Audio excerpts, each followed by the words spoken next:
Alrighty guys, it is Kwame here today, also known as Detective Q, and I think it's about time that I give you guys a very honest, uncensored, unscripted conversation about Dragon Ball. And today I want to be talking about Master Roshi and his usage in Dragon Ball Super. So without wasting any more time, let's get straight into this video. And before I get into my points, let me make this crystal clear. Master Roshi is one of my favorite characters in Dragon Ball, and in many ways, I've really appreciated how Dragon Ball Super has used this character, as Roshi is always putting his teammates above himself. However, Master Roshi at the 23rd Tenkaichi Budokai admitted that all of his students had surpassed him. So these students include his old students in Goku, Krillin, Yamcha, and then his newer students in Tien and Chaozu. He admitted that they had surpassed him, and then when you go to Dragon Ball Z, power scaling aside, power levels were kind of brought about, and Bulma used the scouter to detect that Roshi was weaker than his students. So you go to Dragon Ball Z, Roshi was weaker than his students since then. So by the time Raditz came around, Roshi was below anybody. And even if you count the movies in The World's Strongest, Roshi was no longer the strongest man in the world, whereas they originally thought he was. So, with all of this said, it's pretty evident in Dragon Ball Z since the beginning that Roshi was far behind his students, and then when you continue moving throughout the series, characters like Tien, Chaozu, Yamcha, Piccolo all went to King Kai to get astronomically more powerful, and then when you factor in that Krillin got his potential unlocked by Guru, in addition to having more advanced training in preparation for the Saiyans, all of his students had far outclassed him by the time the Saiyan arc kept rolling around, and even the Namek arc. So by the time the Buu arc comes around, it's even ridiculous to think that Master Roshi would even be comparable to the majority of these characters. So when we go to Dragon Ball Super and we see that in an episode that Tien, was hosting his dojo, and Master Roshi was possessed by urine, and Master Roshi was mopping the floor with Tien, and Goku had to put an end to him in his base form and said that Master Roshi has gotten much stronger with secret training, you gotta sit there and scratch your head and say, well, how? I mean, okay, if Roshi in theory does secret training to get stronger, why all of a sudden would he get this much more powerful before the Tournament of Power?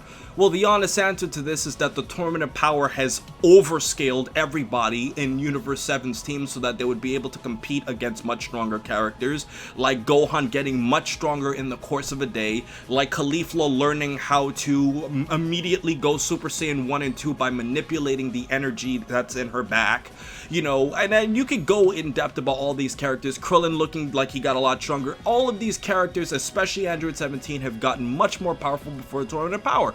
And if you're gonna make them much stronger, that's fine. Give a reason as to why. And if you're gonna give a reason as to why, go more in depth about the secret training. Did Master Roshi figure out something new that a lot of the other characters haven't because he's a wise old man and he did some ritual with Baba who could possibly help him bring out his true potential?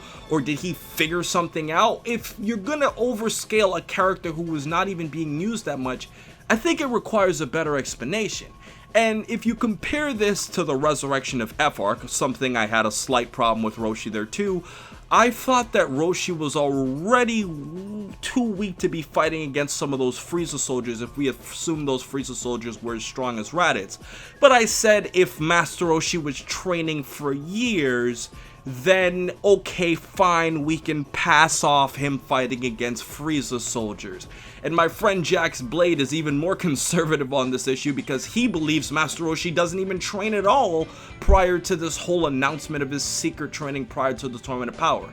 So when we're seeing Roshi fighting against characters like Frost and all of these strongest characters in all of the multiverse of Dragon Ball, it really makes no sense for Master Roshi to be there. Like, in theory, Chaozu and Yamcha should be way above Roshi if we assume Roshi's growth of power stayed around what it was throughout the series.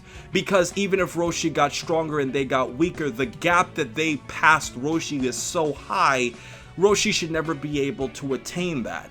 And if there's one more thing I honestly feel like I should bring out in this video, and it's something I talked a lot about with Hail Zeon, is I feel like extended power scaling offends the direction of Dragon Ball beforehand. Because you look at characters like all of these guys who went to King Kai, Goku who has these Super Saiyan transformations, you know, Gohan who has his potential unlocked, Piccolo who's also fused with people. You're making Roshi get stronger for no reason, whereas in the past, characters actually had to do something very serious or go through an incredible amount of intense training to get their powers the hard way, but you're just making Roshi stronger just because the plot needs him to. And I feel that's undercutting a lot of the hard work and storytelling that was built up beforehand in the series itself. So to make Roshi stronger just because you need a cool old man to kick some butt in the Tournament of Power isn't really fair, even if you're using his character correctly, because it makes no sense within the context of the show. So I think I've spoken my quota on Master Roshi, guys. Again, I love his character, he's one of my favorite in the series, but it honestly doesn't make any sense to me. But the comment section is where you guys share all of your thoughts on this. Do you think that Master Roshi is way too strong? Do you honestly care? Do you appreciate his usage too much? Let me know all your thoughts in the comment section below, and please remember to rate, comment, and subscribe. And remember, as I always said, have a great day, guys, and I appreciate you guys for hearing my honesty in this Dragon Ball video today.